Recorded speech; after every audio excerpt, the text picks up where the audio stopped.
आप तीसरी बार मोदी सरकार बना दो, हम अगले 3 सालों में भारत को दुनिया की तीसरी बड़ी महाशक्ति बना देंगे। क्या तस्वीर बदली है?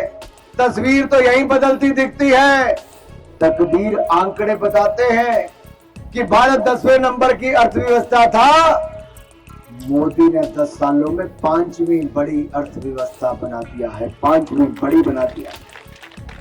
रुकी जाना कि आगे बढ़ना? आगे जाना है, यहाँ भी अगले कार्यक्रम हो जाना है, पर इससे पहले थोड़ा जब बताई नहीं जाना है। मेरे भाई और बहनों, आप तीसरी बार मोदी सरकार बना दो, हम अगले 3 सालों में भारत को दुनिया की तीसरी बड़ी महाशक्ति बना देंगे।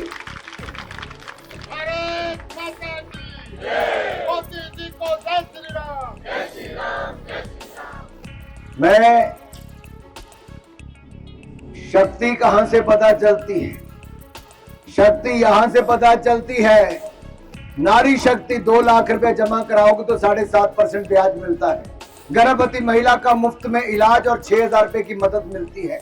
बच्चे को पोषण अभियान के साथ जोड़ने का काम मिलता है। सुकन्या समृद्धि योजना का लाभ मिलता है। और अब तो नारी शक्ति बंधन बिल पास करके 33% आरक्षण विधानसभा से लेके लोकसभा तक मिलता है। अरे शक्ति देखिए, युद्ध की भूमि से 23,000 विद्यार्थियों को और भारतीय नागरिकों को बचाकर लाए तो ऑपरेशन गंगा में नरेंद्र मोदी लाए। 23,000 विद्यार्थियों को लाए, तिरंगे झंडे के तले लाए। किसी की जान नहीं गई, किसी को गोली नहीं लगी। मोदी है तो हमारे भारत के नेवी के अधिकारियों को मृत्यु दंड कतर ने दे दिया, और कतार ने जब मृत्यु दंड दिया तो बचाना बड़ा मुश्किल था। मोदी जी ने मृत्यु दंड भी माफ करवाया और सेना के अधिकारियों को, हमारे नेवी के अधिकारियों को हिंदुस्तान भी सुकुशल वापस पहुंचाया तो नरेंद्र मोदी जी ने पहुंचाया। दुनिया भर में कोविड की मार थी। 3 करोड़ भारतीयों को अगर वंदे भारत अभियान चलाकर देश वापस लाए तो नरेंद्र मोदी सरकार लाई। 220 करोड़ वैक्सीन मुफ्त में लगाई और हिमाचल ने नंबर 1 बन के देश में अपना नाम कमाया तो ये भी भारतीय जनता पार्टी की सरकार ने कमाया। अगर हम कोविड के समय सेवा सबसे ज्यादा कर सकते हैं, भारत को आगे बढ़ा सकते हैं, जान भी बचा सकते हैं, तो मैं इतना कहना चाहता हूं, आइए अब सीटें जीतने में भी हम नंबर 1 बनाएं। हमने 2014 में भी 4 की 4 सीटें जीती, 2019 में भी 4 की 4 जीती, अब 24 में भी इतिहास रचने की तैयारी है। फिर चौका लगाकर फिर भारतीय जनता पार्टी को जिताने की तैयारी। मेरा आप सबसे निवेदन है, आप सब अपना आशीर्वाद दे दीजिए, मुझे एक बार फिर अपनी सेवा करने का अवसर दीजिए और फिर एक बार मोदी सरकार बनाइए। 1 तारीख को कमल का बटन दबाकर फिर मोदी सरकार बनाइए, फिर मोदी सरकार बनाइए। गर्मी में भी आपका जोश और ऊर्जा और गर्मी पैदा कर रहा था और विश्वास दिला रहा था कि राष्ट्रीय अध्यक्ष जी आप चिंता मुक्त हो जाइए, हम हिमाचल की चारों लोकसभा तो जिताएंगे, बिलासपुर सदर में इतिहास रच के दिखाएंगे।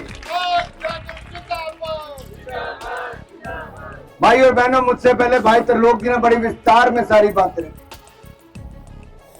मैं तो निवेदन करने वालों में से हूं। आपने पहले भी मेरा चुनाव खुद लड़ा, जनता ने भी और भारतीय जनता पार्टी के कार्यकर्ता ने तो घर घर जाकर, और मैं आपसे कहना चाहता हूं, ये आपकी मेहनत और आपका आशीर्वाद था कि जहां 10 साल पहले हमारे बिलासपुर में बड़े प्रोजेक्टों की बहुत कमी थी, आज मोदी सरकार बनी, माननीय नड्डा जी राज्यसभा सांसद और केंद्रीय मंत्री बने, मुझे आपने लोकसभा का सांसद और केंद्रीय मंत्री बनने का अवसर दिया, तो मेरे बिलासपुर में अगर बंदरा की पहाड़ी पर देखो तो हाइड्रो इंजीनियरिंग कॉलेज है, नीचे देखो तो एम्स अस्पताल 1700 करोड़ का है, और थोड़ा नीचे देखो तो हमारा 4 लेन हाईवे गुजर रहा है, और उसके पास में देखो तो छुप छुप करती हुई रेलगाड़ी की आहट भी सुनाई देती है। अरे हमारे यहाँ के बच्चों को डॉक्टर बनने के लिए विदेश जाना पड़ता था। आज नर्सिंग कॉलेज और मेडिकल कॉलेज भी मेरे बिलासपुर में बन गया है। मेरे भाई और बहनों, मैं आपसे कहना चाहता हूं कि बड़े बड़े शहरों में जो सड़कें नहीं थी ना, मेरे बिलासपुर को चारों ओर से देखो। आज हमीरपुर से आने वाले, हमीरपुर क्या हम और पीछे से लेते हैं, पठानकोट, नूरपुर, मटौर, हमीरपुर, बिलासपुर और शिमला जाने वाला 4 लेन, ये कभी सोचा ना था, आज वो हकीकत होने जा रहा है। मोदी है तो हमारे 2.5 घंटे से ज्यादा समय शिमला जाने के लगते थे, ये बनने दो भाई और बहनों, 1 घंटे 35 मिनट में आप शिमला पहुंच जाओगे। आपको जो 6 घंटे पठानकोट जाने के लगते हैं, ये 3 घंटे 15 मिनट में आप पठानकोट पहुंच जाओगे। ये मोदी सरकार करके दे रही है। आपको मनाली जाने में यहां से भी 5 घंटे लगते थे, अब मात्र 3 घंटे में आप मनाली पहुंच जाओगे। अरे 10 वर्षों में क्या क्या बदला है, और ये क्यों संभव हो पाया? क्योंकि यहां की जनता ने एक ऐसा निर्णय लिया, जब देश को जरूरत थी भ्रष्ट कांग्रेस को मिटाने की, दूर भगाने की, सत्ता से बाहर रखने की, तब आपने वो कदम उठा लिया, कांग्रेस को भगा दिया, हरा दिया और कमल खिलाकर मोदी सरकार को बना दिया। मेरे भाई और बहनों,